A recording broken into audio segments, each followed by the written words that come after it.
Super Brain, tempat utak-atik otak. Sahabat Super Brain sekalian, masih banyak anak-anak yang saat ini kehilangan keluarganya. Masih banyak anak-anak yang saat ini tidak pernah merasakan bagaimana kehidupan yang ideal yang semestinya mereka peroleh. Hak mereka untuk mendapatkan kasih sayang, pendidikan, dan kesehatan. Ada organisasi dunia yang bernama SOS Children Village yang didirikan pasca Perang Dunia Kedua di Austria dan kemudian dibawa ke Indonesia oleh seorang perwira TNI yang sekolah di Austria, Bapak Agus Prawoto. Didirikan pertama kali di Bandung tahun 60-an dan sekarang sudah memiliki 11 cabang, mulai dari Aceh, Melaboh, Jakarta, Bandung, Palu, Donggala, Bali, dan Flores. Jumlah total anak yang diasuh di yayasan ini ada 1.009 orang anak dari beberapa rentang usia mulai dari 0 tahun hingga yang remaja. Dan mereka di sana dihadirkan dalam lingkungan keluarga dalam suatu desa. Mereka mendapatkan pengasuhan, pendidikan, dan kesehatan. Harapannya dengan bincang santai ini, kita bisa mengenal lebih jauh organisasi SOS Children Village dan pada akhirnya bisa mengetuk hati kita untuk bisa berkontribusi untuk membantu jalannya yayasan yang telah bekerja sama dengan dinas sosial pemerintah di masing-masing daerah agar mereka tetap bisa menjalankan tugasnya yang sangat mulia, yaitu memberikan lingkungan yang aman, nyaman bagi anak-anak yang kurang beruntung. Saksikan bincang santai saya dengan Arif M. Rahman, penggalang dana bagi Yayasan SOS Children Village.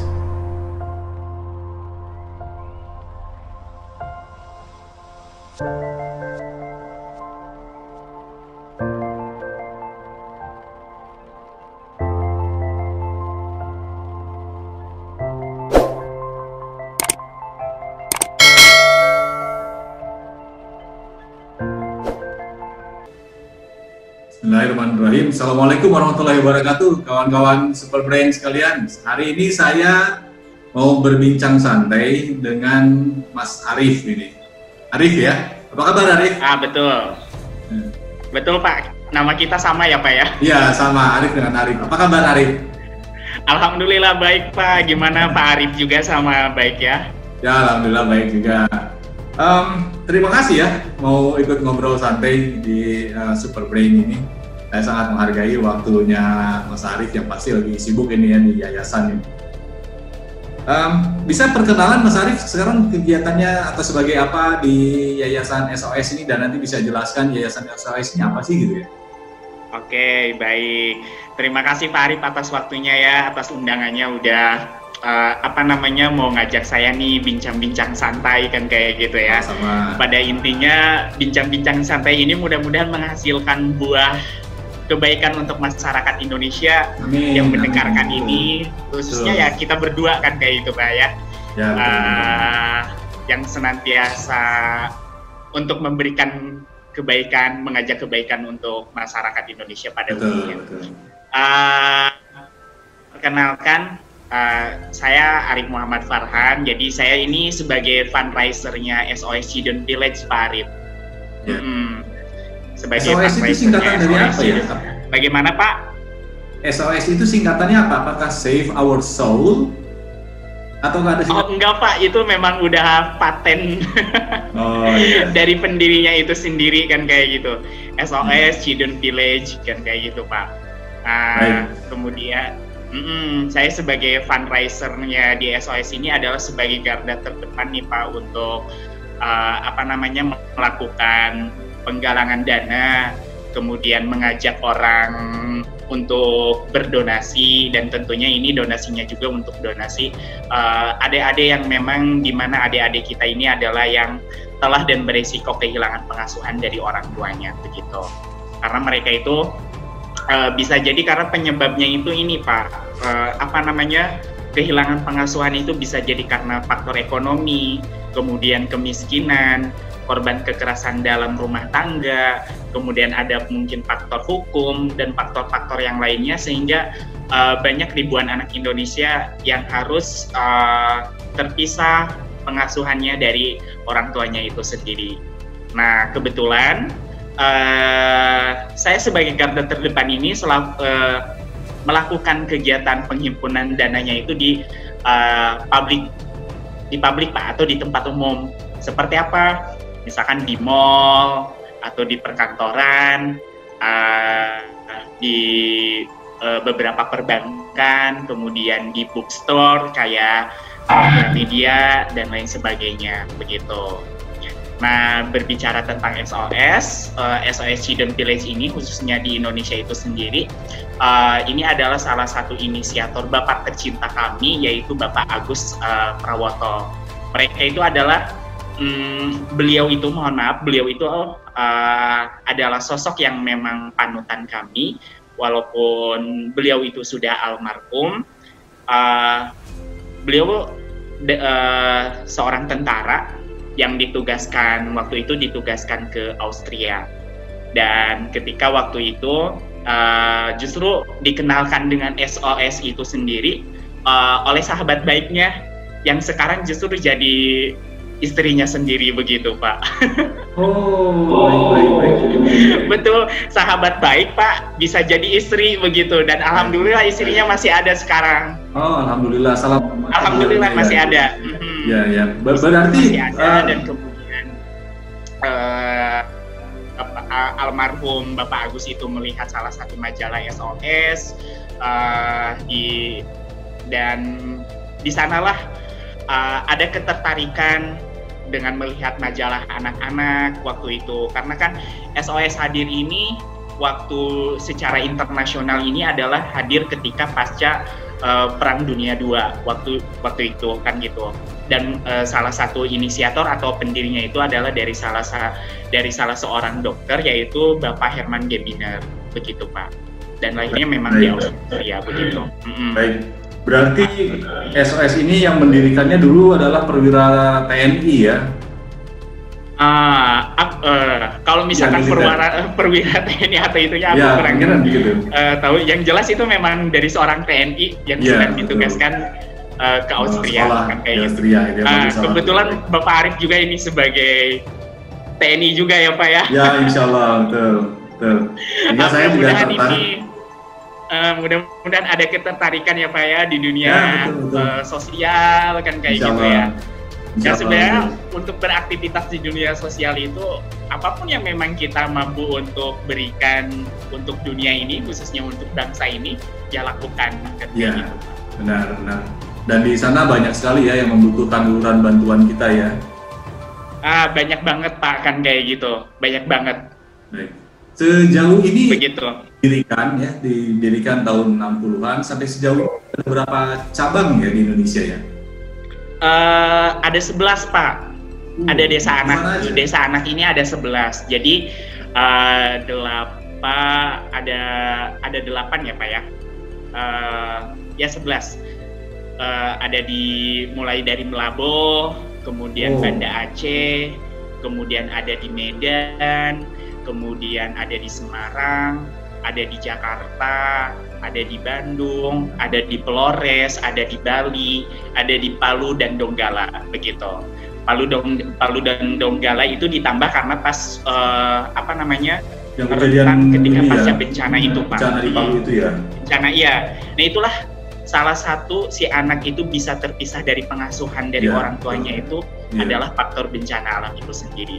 Seperti kayak di Melabo dan di Banda Aceh begitu. Betul. Saya lihat di Banda Aceh juga ada waktu tsunami ya. Itu konsepnya ini adalah pengasuhan berbasis keluarga Pak gitu. Jadi ketika misalkan nanti Bapak atau sahabat yang mendengarkan informasi ini bisa langsung berkunjung atau bermain, atau misalkan mau ada niatan untuk memberikan apa yang memang potensi yang kita punya untuk anak-anak, itu boleh banget begitu. Kalau misalkan di Jakarta itu ada di Cibubur Pak. Di Cibubur ya? Ya, itu ada di Cibubur. Nah kalau di Bandung itu pertama kali desa anak yang di Indonesia itu adanya di Lembang Pak. Oh, yang pertama didirikan di Lembang. Itu kalau misalkan nanti Bapak next time lagi main nih atau yang lainnya lagi main ke Lembang, boleh silakan main ke desa anak kami. Kita tidak jauh dari Teropong Bintang, Pak. Oh, dekat dari Teropong Bintang Bosra itu ya? Betul. Nanti Bapak tinggal nanya atau teman-teman tinggal nanya saja, Kinderdog namanya. Karena kalau di Lembang itu terkenalnya itu Kinderdog, Pak. Oh, Kinderdog ya. Kinderdog SOS gitu. Nanti pasti diarahin ke sana, Pak. Sejauh gitu. Berapa total anak asuh yang ada di 11 Children Village ini? Yang ada tahu? Untuk jumlah total anak asuhnya yang ada di desa anak SOS ini, karena setiap tahun itu Pak pasti ada peningkatan kan kayak gitu ya Pak ya, karena ada mandiriawan juga kan kayak gitu ya, dan kemudian ada peranan dari SOS, dari dinas sosial juga kan kayak gitu. Dan jumlah total sampai saat ini ada 1.009 anak asuh yang ada di desa anak SOS Children Village Indonesia. Baik, dari 1.009 anak asuh ini rentang usianya mulai dari usia berapa sampai usia berapa ya? Yang paling usianya Pak dari usia 0 Pak, dari bayi sampai dia mandiri. Karena kan kita memang pengasuhannya ini memang benar-benar dari bayi sampai mandiri Pak. Dalam artian dalam usia remaja ya Pak ya. Karena kan tekad kami untuk membantu pemerintah ya, khususnya pemerintah Indonesia, bagaimana caranya pun supaya anak-anak di Indonesia ini memang tidak ada yang kehilangan pengasuhan sama sekali kan kayak gitu. Mudah-mudahan dengan 1.009 anak asuh Indonesia ini yang memang udah ada yang mandiriawan kan kayak gitu, dalam artian dia udah mampu secara faktor ekonomi dan faktor-faktor yang lainnya, karena ini adalah aset muda bangsa kan gitu. Anak-anak yang sudah mandiriawan ini kan kayak gitu yang memang dilahirkan dan dididik serta diasuh oleh SOS itu sendiri, begitu Pak. Baik. Sejauh ini ada anak asuh yang terlihat keberhasilannya sudah menonjol gitu ya, sehingga sangat membanggakan dan bisa dijadikan contoh bagi anak asuh lainnya? Kalau contoh banyak Pak, anak-anak asuh dari SOS itu ya, khususnya yang mandiriawan itu kan gitu ya. Dan mereka itu ada keterbatasan tapi secara prestasinya luar biasa. Mungkin berbeda dengan saya ya Pak ya. Berbeda dengan saya kan gitu ya. Secara orang tua masih ada, tapi kan mungkin ada keterbatasan dari prestasi dan lain sebagainya kan kayak gitu. Ada salah satu contohnya itu ketika pas waktu dari remaja, waktu ada acara pertukaran anak muda atau konferensi anak muda waktu itu di Australia, dan itu adalah salah satu perwakilan Indonesia itu adalah anak muda dari SOS Children Village begitu. Nah inilah bukti kami bagaimana caranya kami memberikan pengasuhan kepada anak-anak kami yang ada di SOS, kemudian memberikan pendidikan dan lain sebagainya. Karena hanya 3 hak anak asuh yang memang mesti harus terpenuhi oleh anak-anak itu Pak. Pertama ini ada pengasuhan, kemudian yang kedua ini ada pendidikan, yang ketiga itu adalah kesehatan. Dan 3 hak inilah yang memang kami berikan untuk anak-anak asuh yang 1.009 anak asuh itu yang ada di SOS. Bahkan tidak hanya 1.009 anak asuh saja yang ada di desa anak Pak. Kami pun ada program yang namanya penguatan keluarga, family strength. Nah itu adalah penguatan keluarganya. Si anaknya ada, tapi dia itu masih bisa berkumpul bersama dengan keluarganya begitu. Gitu Pak. Jadi tidak hanya 1.009 anak asuh yang ada di desa anak saja, tapi melainkan ada ribuan anak asuh juga atau keluarga rentan dampingan SOS juga begitu. Baik. disebut desa anak berarti dia bukan hanya satu rumah ya, melainkan beberapa rumah yang membentuk seperti desa gitu ya. Betul Pak, kan kayak gitu. Jadi kalau misalkan nanti teman-teman nih main ke Lembang atau ke Jakarta yang di Cibubur, atau yang di Melabo, atau yang di Aceh, di Flores, Bali, Semarang, atau dimanapun itu desa anak SOS, itu nanti pas masuk itu memang konsepnya memang kita sebagai desa kan kayak gitu Pak. Jadi kami bagaimana caranya melahirkan keluarga baru, rasa baru untuk anak-anak yang memang kehilangan pengasuhannya sama sekali begitu. Jadi satu desa itu ada 12-15 rumah Pak. 12-15 rumah, dan kemudian satu rumahnya itu ada sosok ibu asuh. Ada sosok ibu asuh yang mana perannya itu adalah sebagai pengganti orang tuanya dia kan kayak gitu.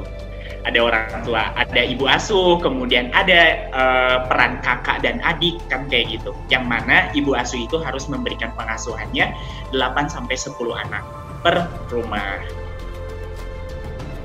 Baik, ini sangat menarik ya konsepnya, dan saya yakin ini memberikan rumah baru bagi anak-anak ini ya, memberikan orang tua tidak kehilangan, itu digantikan oleh keberadaan ibu asuh, adik asuh, mungkin juga ada bapak asuhnya ya. Sekarang untuk pendidikannya, apakah di sana juga ada sekolahnya buat mereka atau mereka sekolah ke sekolah umum ya? Ya, ada Pak. Jadi kami memberikan pendidikan atau sekolahnya itu gratis, gitu. Seperti halnya kayak di Lembang ya Pak ya. Di Lembang itu ada TK-nya, bahkan dari playgroup, TK, sampai SD pun itu ada kan kayak gitu. SD yang pertama kali waktu itu di Lembang berdiri itu adalah yang dekat dengan desa itu ya Pak ya. Bahkan didirikannya oleh SOS, namanya itu SD Pancasila Pak, namanya itu. SD Pancasila. Itu memang didirikannya oleh Bapak Herman Geminer waktu itu kan kayak gitu. Itu peruntukannya waktu itu khusus untuk anak-anak yang ada di desa anak SOS kan kayak itu. Tapi untuk saat ini SD-nya udah jadi SD negeri Pak begitu. Jadi kami memang udah bahasanya mungkin udah dihibahkan ke pemerintah begitu Pak kan kayak gitu.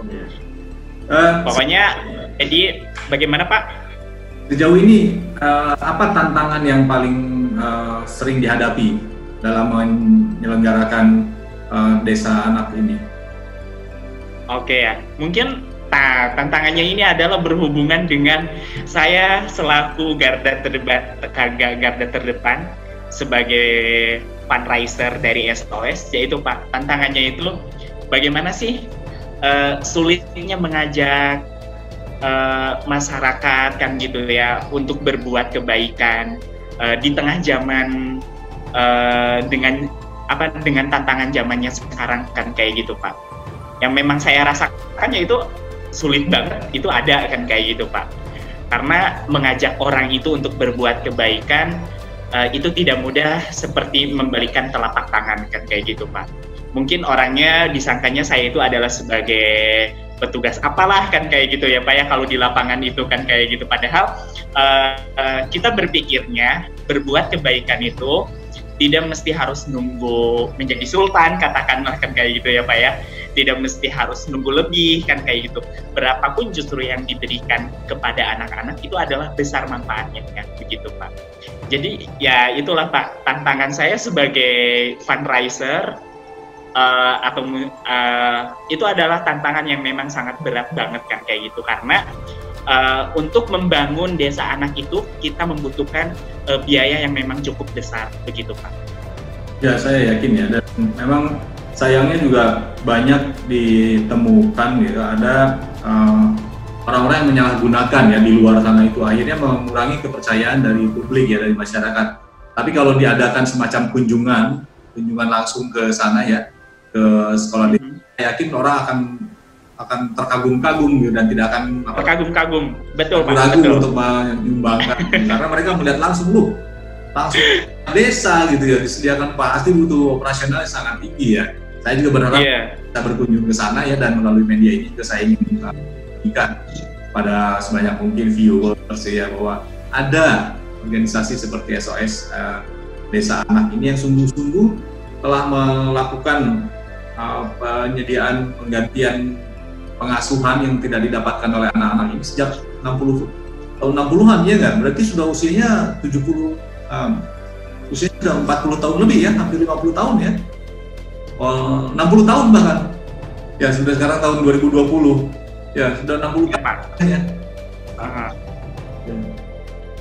Kemudian untuk program-program yang sekarang sedang dilaksanakan terutama ini di Lembang ya. Arif kan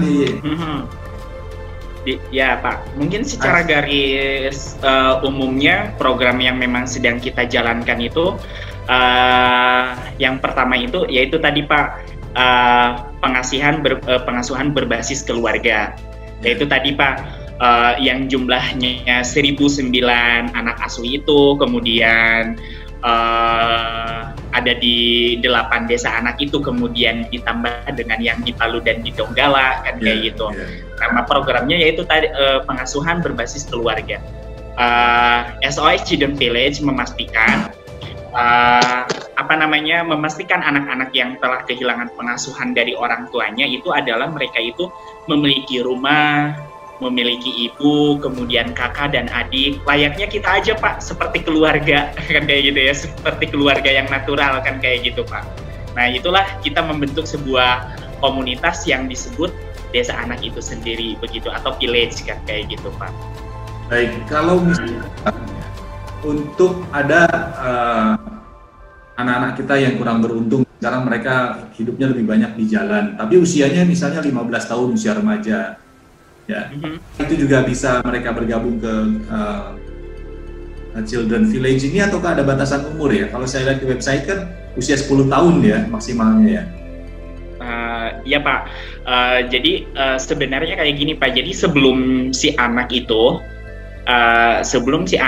masuk ke desa anak SOS, jadi kami itu ada Dewan Penerimaan Anak kan kayak gitu, yang mana kita terhubungnya dengan dinas sosial Pak begitu. Oh baik. Jadi kan ada yang namanya itu ada peksosnya Pak, pekerja sosialnya begitu.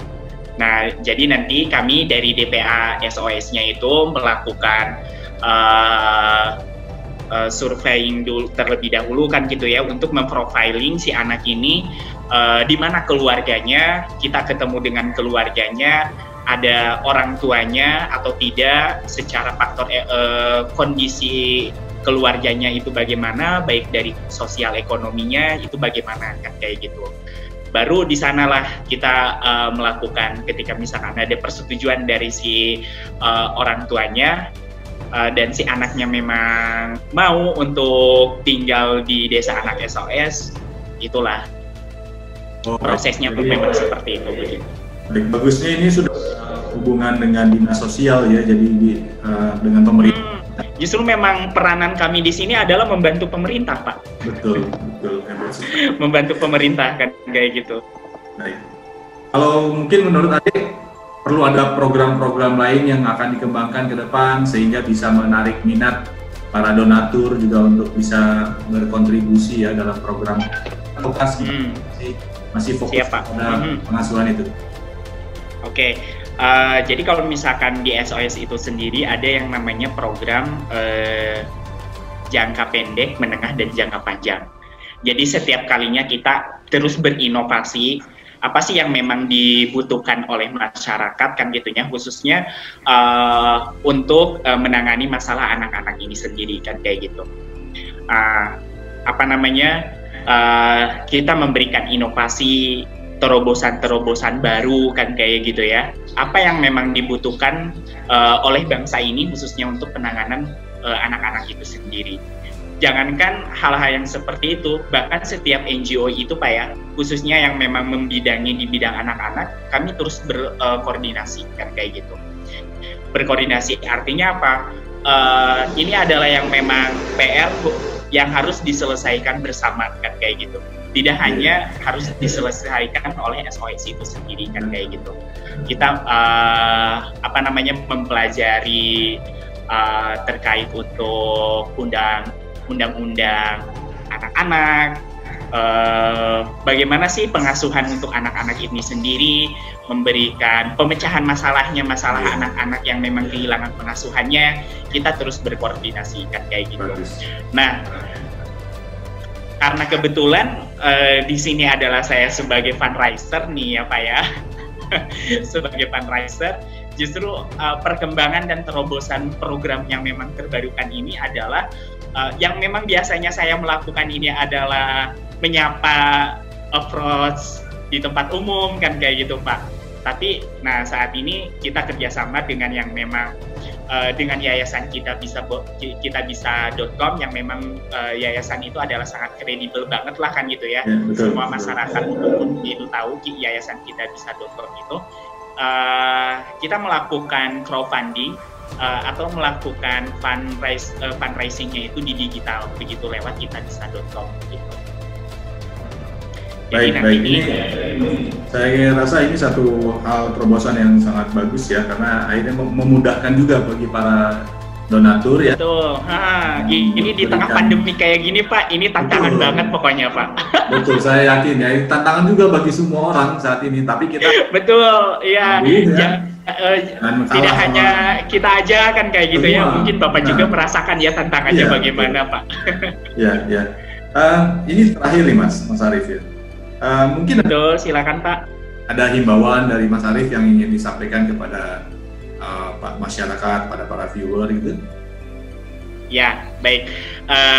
Jadi untuk masyarakat Indonesia nih kan kayak gitu ya. Saya sebagai fundraisernya dari SOS ingin mengajak berbuat kebaikan bersama-sama kita memberikan atau berjuang bersama dengan ribuan anak SOS sehingga mereka bisa mendapatkan akses edukasi, kemudian untuk meningkatkan imunitas juga, dan serta terpenuhinya untuk kebutuhan harian di tengah pokok pandemi ini kan kayak gitu. Karena bagaimanapun ya kita sama-sama kan kayak gitu ya Pak ya, kita sama-sama merasakan bagaimana sih corona ini atau pandemik ini kan kayak gitu ya untuk kita kan kayak gitu. Tapi di belakang kita itu ada anak-anak yang memang harus kita bantu, harus kita support kan kayak gitu. Berapapun yang memang jumlah yang teman-teman yang masyarakat Indonesia berikan itu justru besar manfaatnya kan kayak gitu untuk anak-anak yang ada di SOS kan kayak gitu, sehingga mereka bisa tetap untuk diberikannya bisa mempertahankan hidupnya kan kayak gitu dengan pendidikannya, dengan kesehatannya, bahkan dengan pengasuhannya kan kayak gitu. Karena sayang banget lah Pak ya kan kayak gitu ya, ada 1.009 anak asuh yang ada di desa anak SOS, bahkan ada 2.300 keluarga rentan dampingan SOS juga yang memang mesti kita harus bantu bersama kan kayak gitu. Saya tetap akan mengajak nih kepada halayak umum yang memang mendengarkan informasi ini, mudah-mudahan teman-teman bisa langsung memberikan nih kebaikannya, berapapun itu jumlahnya, itu adalah sudah jadi nilai yang memang sangat bermanfaat untuk adik-adik yang ada di SOS. Caranya kemana ya kalau memberikan kontribusi donasi? Apakah lewat kitabisa.com itu ataukah ada cara lain? Ya, lewat kitabisa.com. Jadi nanti teman-teman bisa klik aja, atau nanti bisa diklik aja nih tautannya nanti di bawah ini ya Pak ya.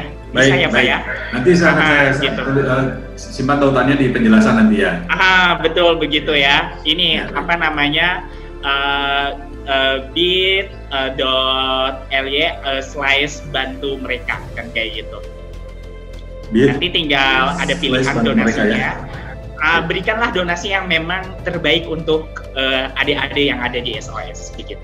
Baik. Nanti sama Bapak mungkin bisa di note aja ya Pak ya. Baik, ya nanti saya akan alamat donasinya kan kayak gitu ya. Sehingga memang bisa mudah untuk diakses juga begitu Pak. Betul. Baik, terima kasih banyak Arif ya atas. Ya, sama-sama Pak.